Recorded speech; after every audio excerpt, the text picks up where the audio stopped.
Παιδιά, να από εδώ σήμερα για τους χαζούς θα δούμε, έχω αυτό το λεμόνι.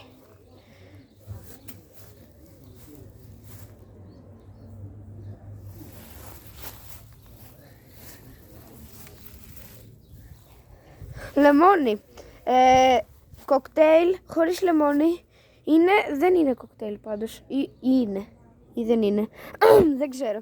Λοιπόν, αυτό το λεμόνι εδώ πέρα είναι ιερό λεμόνι, δεν είναι απλά ένα λεμόνι, κοίτα. Έχεις εδώ κάγκελα, παίρνεις το λεμόνι, το βάζεις σε μια τρύπα και το κάνεις έτσι και... αποτυχία, περίμενε. Το κάνεις έτσι και το κάνεις έτσι, το αφήνεις λίγο καιρό εδώ πέρα. Έλα. Λίγο, το αφήνεις λίγο καιρό εδώ πέρα όπως είπα. Ναι, το χέρι μου κάπως εμφανίστηκε εκεί και κοιτάξτε τώρα. Μαγικό! Παιδιά, το μαγικό πέτυχε.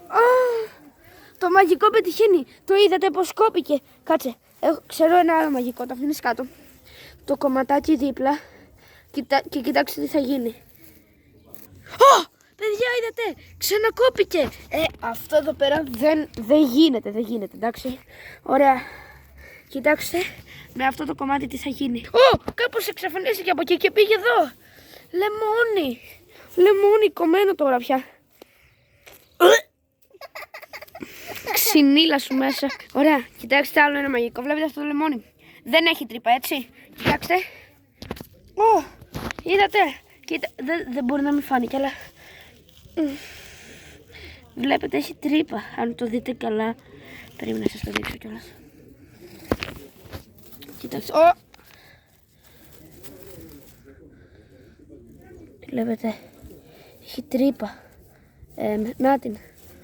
Βλέπεις τρύπα. Σταυρός. Ρε, τι μαγικά κάνω σήμερα. Παιδιά. Εδώ πέρα το καλύτερο μαγικό του κόσμου. Άλλο ένα μαγικό. Παιδιά. Πρώτον έχει γεμίσει η κάμερα. Και δεύτερον. Και άλλο κομμάτι. Για να το ξαναδοκιμάσω. Bro. Magician of the year, bro. Μέσα στο λεμόνι τώρα. Εντάξει, παιδιά. Αυτά εδώ πέρα ήταν τα μαγικά για σήμερα. Απολαύστε το. Πώς το χέρι σου. Με αυτό δεν ήταν τίποτα. Αυτά ήταν τα μαγικά για σήμερα. Επίσης να σας χαρώ το βίντεο. Γεια!